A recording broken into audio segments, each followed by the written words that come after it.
사도 바울이 그렇게 얘기합니다. 나의 달려갈 길 다 마치고 이제 내가 전제와 같이 부은 바 되었으니 이제 죽을 날 되었다고 하죠.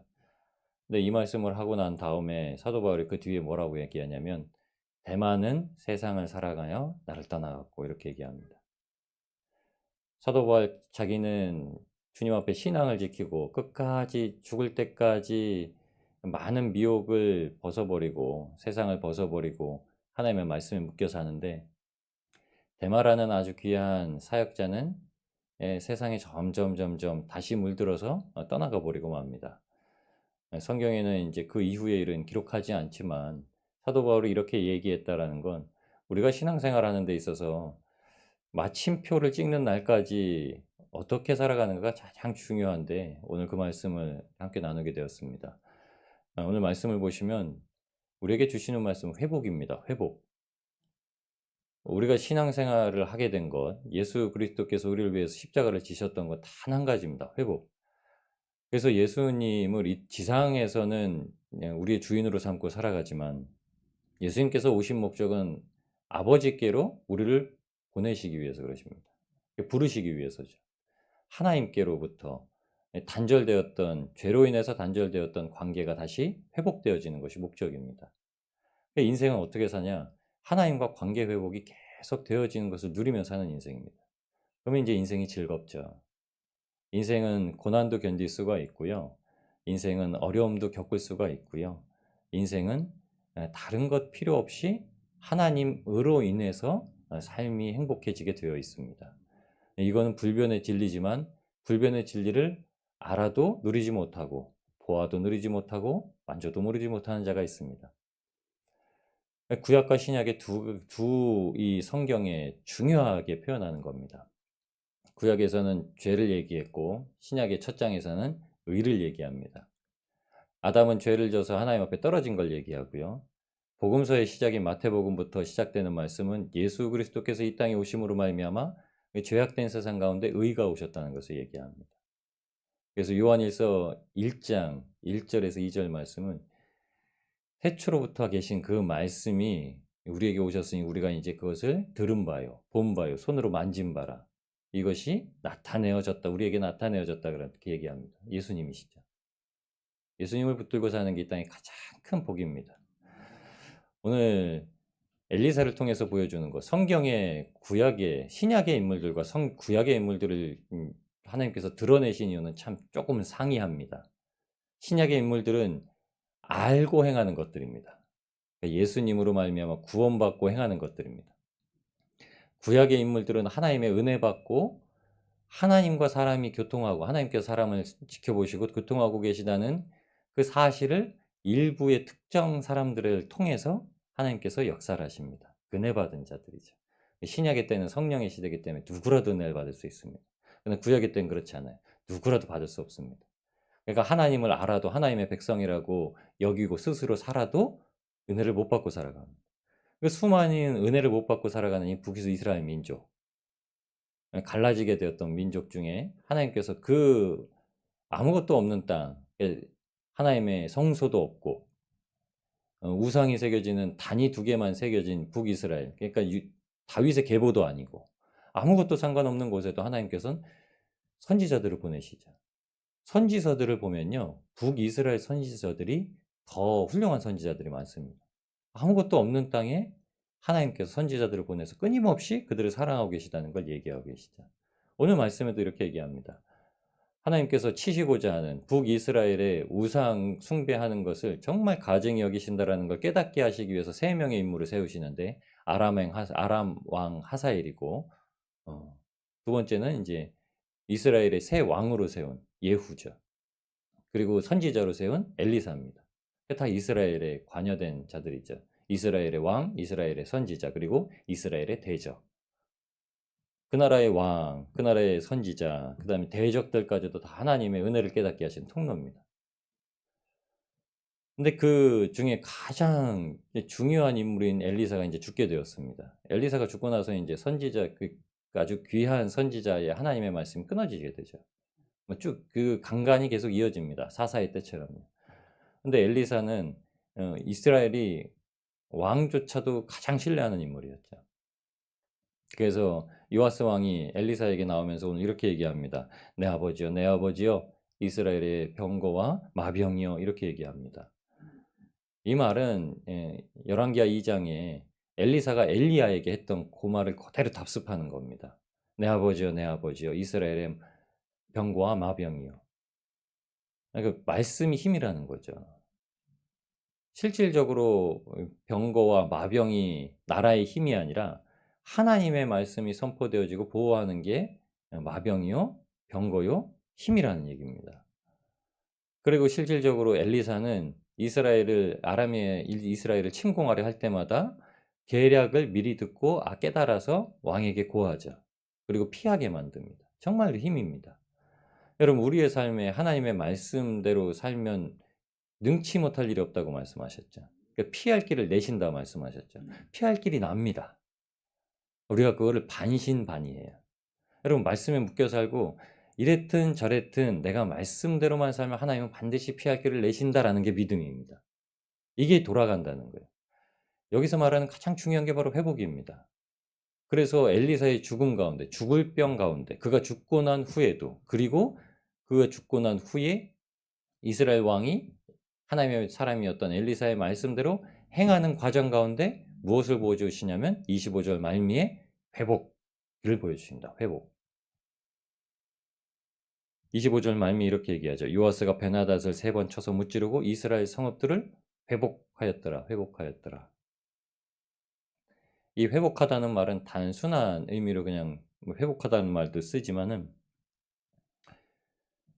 히브리어로는 슈브라는 말을 씁니다. 그냥 돌아가다는 말이죠. 돌아오다. 회개하다는 말이에요. 회개하다.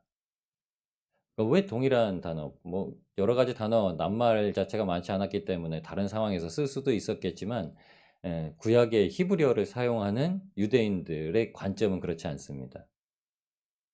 하나님은 말씀으로 세상을 지으셨죠. 그걸 어떻게 유대인들의 이스라엘 사람들은 믿냐면 말씀으로 벽돌을 쌓듯이 삶을 지은다고 생각을 해요. 그 말씀을 알아야 됩니다. 그래서 손목에 기호를 메고 이마에다 붙이고 문설주에 붙이는 이유가 말씀을 그렇게 보면 그 말씀이 내 삶을 그렇게 지어간다라고 생각을 하고 있기 때문입니다. 하나님께서 말씀으로 세상을 그렇게 창조하셨다는 거예요. 하나님이 말씀을 하시니까 그게 새롭게 되어졌더라. 그래서 우리가 간혹 그렇게 얘기하죠. 입으로 내는 말, 부정적인 말을 벗어버리고 긍정의 언어가 아니라 하나님 앞에 기도하는 대로 응답될 것이라는 믿음을 가지고 하는 거죠. 내는 말. 그런 개념으로 이스라엘 사람도 신뢰를 합니다. 회복이라는 건 회개하다라는 뜻으로 돌아가다는 의미죠. 아까도 말씀드렸습니다. 아담은 죄를 지었는데 돌아갈 수가 없어요. 그러니까 구약의 율법대로 살아가면 사람이 하나님을 믿고 구약의 율법대로 살아가면 돌아갈 길이 없어요. 성경에 기록된 말씀대로 세상 도덕적이고 윤리적이고 합법적인 대로만 살아가라고 하면 돌아갈 길이 없어요. 하나님 앞에 절대 나아가지 못합니다. 예수님께서 요한복음 14장 6절에 말씀하신 거죠. 예수님은 길이시오, 진리시오, 생명이신데 예수님을 통과하지 않고서는 하나님으로 갈 자가 없다. 예수님을 신뢰하여서 예수님의 십자가를 본받아서 십자가를 지는 삶을 살지 않으면 하나님께로 돌아갈 자가 없는 거예요. 구원의 개념에서 저는 누가 구원을 받다 안 받다를 논하지는 않습니다. 구원은 절대적인 하나님의 영역입니다. 제가 그 사람 구원 받겠네, 구원 못 받겠네 한다고 해서 제가 뜻한 대로 하나님께서 행하시는 것도 아닙니다. 우리가 생각하기에는 정말 어떻게 저럴 수가 있을까라는 사람도 하나님이 구원하십니다. 우편강도예요. 우리가 그렇게 생각을 해요. 우편강도가 성경에 기록되어 있고 죽을 때까지 못된 짓 하다가 그냥 주님 육편에 앉아서 죽기 전에 그냥 한번 툭 던져봤더니 주님께서 응답하셔서 낙원에 함께 있으리라 이렇게 말씀하세요. 우리는 성경에서 그러니까 끄덕끄덕해요. 네, 납득이 되시나요? 인간적인 그리스도인으로서 납득이 되시나요? 저 인간 저거 하는데 주님이 데려가셔가지고 하늘로 올라가는 게 보여요. 그럼 어떻게 될까요? 그럼 나도? 라는 생각이 포도원 종들의 비유입니다. 먼저 와서 수고하고 열심히 일해가지고 아침부터 가장 새벽부터 와가지고 일했는데 저 끝날 때쯤에 1시간 일한 일꾼들하고 동일한 돈을 줘요. 납득이 되시겠나요? 용납이 되시겠나요? 용납 안 될 겁니다. 천국에 갔는데 똑같은 집이 있어요. 용납이 되시겠나요? 용납이 안 되죠. 세상을 이 지상에서 있는 것들로 하나님께서 채워주신다고 생각을 하면 사람이 신앙에서 용납이 안 돼요. 그래서 무엇이 필요하냐? 죽는 게 필요합니다. 그래서 반드시 예수 그리스도께서 죽어야 회복을 시키시는 거예요. 오늘 그 죽음 가운데 어떻게 회복을 시키시나 보여주시는데, 엘리사가 죽을 병이 들어서 요아스가 찾아와서 엘리사가 엘리야에게 고백했던 거죠. 그럼 내 아버지요, 내 아버지요, 이스라엘의 병고와 마병이요. 지금 엘리사가 병으로 죽게 되었다면 이제 이스라엘이 아람에게 침공당해서 죽을 판입니다라고 고백하는 겁니다. 어떻게 해야 됩니까? 왜 죽을 병이 들어가지고 지금 이스라엘을 죽게 만들어? 이런 뜻도 내포하고 있는 겁니다. 아니, 하나님의 사람인데 왜 죽을 병이 걸렸어요? 근데 그때의 엘리사가 마지막에도 영성이 떨어지지 않죠. 그래서 어떻게 해야 되는지를 알려줍니다. 신앙의 관점을 가지고 있는 사람들은 반드시 이래야 된다고 믿습니다. 여러분, 영은 항상 육을 이깁니다. 아멘. 저는 확실히 합니다. 아프신 분들은 아시잖아요. 아프신 분들은 육신만 가지고 뭘 하겠다 하면은 그냥 넘어져 있어요. 근데 육신이 연약해지셔도 깨어 있으셔서 해야겠다 하시는 분들은 반드시 하세요. 그냥 그것을 즐거워하세요. 즐거이 하세요. 엘리사는 그런 사람입니다. 요아스가 찾아와서 어떻게 하냐고 묻자 요아스에게 이렇게 얘기합니다. 동쪽에 있는 창을 여세요. 이렇게 했는데 실질적으로는 창을 동쪽으로 여세요. 이런 이게 성경의 해석적으로는 이렇게 얘기합니다. 그러니까 창이 동쪽에 있든 없든 동쪽을 열어라, 터라 이런 얘기입니다. 동쪽은 하나님께로 향하는 길이죠. 그 길을 터라라는 거예요. 그리고서 그곳에 활을 쏴라. 죄라는 하타라는 말이 하타라는 죄라는 말이요, 관역을 벗어나다는 뜻입니다. 그러니까 하나님의 말씀에 따라서 우리가 인생을 그 화살을 관역에다 턱 쏴야 되는데 죄가 어떻게 하냐면 가늠쇠를 기울여 버려요. 그래서 관역을 못 맞추는 게 죄입니다. 엘리사가 요아스 왕에게 이렇게 얘기합니다. 정확히 동쪽에 창을 열고 그것을 향해서 쏴라. 근데 혼자 쏘는 것이 아니라 엘리사가 요아스 왕의 손에 손을 얹고, 혼자 하는 게 아니다. 뭘 가르쳐 주냐면 하나님이 지금도 함께하고 계신다라는 걸 알려주시는 겁니다. 저와 여러분이 어떤 일을 행하든지 죄를 행하지 아니하고 하나님께로 돌이켜는 회개를 하고 하나님께서 허락하시는 회복을 바라고 있다는 것은 우리가 할 수 있는 게 아니라 하나님이 붙들고 계셔서 하고 계시다는 사실입니다. 그러니까 신뢰가 되고 두렵지 않은 거예요. 두려움 없이 행할 수 있는 게 그 이유입니다. 여호수아 24장 23절에도 이 말씀을 뭐라고 표현하냐면 너희 마음을 여호와께로 향하라. 이게 여호수아가 이제 죽기 전에, 모세가 다시 죽기 전에 가나안 땅을 목전에 두고 죽기 전에 이스라엘 백성들에게 다시 율법에 대해서 언급하면서 하나님을 신뢰할 것을 언급한 것처럼 여호수아가 이제 죽게 되고, 여호수아가 죽은 이후에는 이제 하나님의 사람이 나지 않습니다. 그래서 사사의 때로 넘어갑니다. 사사는 이제 통치자, 구원자 이런 뜻인데, 근근히 자기 소견대로 살던 사람들을 하나님께서 인도했어요. 이게 북이스라엘과 똑같습니다. 그 마지막에 여호수아가 이렇게 너희는 마음을 이제 정하고 하나님께 마음을 돌려라. 우왕좌왕하지 말고 더 이상 갈팡질팡하지 말고 하나님께만 딱 고정시켜라. 이렇게 얘기를 합니다. 호세아서에도 그렇게 얘기해요. 호세아서는 잘하는 말씀이죠. 여호와께 돌아가자. 근데 이 말씀은 호세아서 10장 12절에 보면요, 너희 마음을 기경하라. 마음을 가르라고 하는 겁니다. 마음을 가르라고. 은혜라는 걸음을 계속 주어야 되는 거죠. 은혜를 받고 받아야 옥토밭이 되는 거죠. 그러니까 무슨 일이든 은혜로 받는 겁니다. 지금 겪고 있는 상황도 은혜로 받는 거예요. 은혜로 받는 자에게 하나님께서 은혜를 쌓으세요. 안 되는 일이 어디 있어요? 하나님이 창조주이신데 안 되는 일이 어디 있습니까? 은혜로 받는 거예요. 하나님의 일을 기다리는 겁니다. 그리고 나서 엘리사가 죽었는데도 어떤 사건이 벌어지냐? 엘리사가 죽고 해가 지났는데도 어떤 한 무리가 이제 사람이 죽어서 장사를 지내러 가는 길에 이제 산으로 장지로 옮겨야 될 거 아니에요. 장지로 옮긴 중에 도적대가 오는 걸 보고 겁나가지고 그냥 장지에다가 묻어야 될 시체를 그냥 엘리사 무덤에다 던지고 막 도망가 버립니다. 근데 그가 부활하는 사건이 일어나요. 마치 예수님께서 나사로야 나와라 하는 말씀에 나사로가 나온 것처럼 여기는 그래서 부활이라는 말을 쓰지 않고 회생이라고 얘기를 하죠.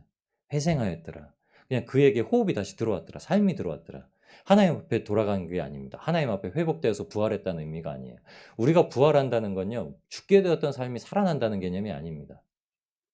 죽였던 게 살아난다는 거예요. 지금 우리가 아이고 정말 못 살겠다. 왜 이렇게 죽겠네. 이게 우리가 예수 그리스도 안에서 얻게 되는 부활이 아니에요. 죽어 있는 우리 심령이 살아나서 기쁨 없는 심령이 기쁨으로 살아가고 사랑 없는 심령이 사랑으로 살아가고 마지막 때 부활의 소망을 붙들고 살아가는 게 부활입니다. 그게 세상 것과 연관이 없어요. 그게 세상적으로 보는 눈이 사라지는 겁니다. 이게 예수 그리스도께서 이 땅에 오신 이유입니다. 율법으로는 해결할 수 없는 문제를 예수님께서 복음으로 생명으로 해결하시기 위해서 오신 거죠.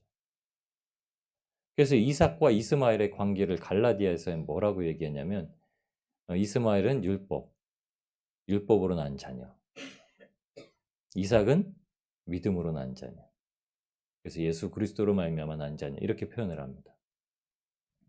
아브라함에게 보여주신 이스마엘을 떠나보내게 하셨던 말씀은 이삭이라는 복음, 예수 그리스도의 예표를 반드시 그것만 붙잡게 하기 위해서 율법이란 것을 떠나보내게 하는 거죠.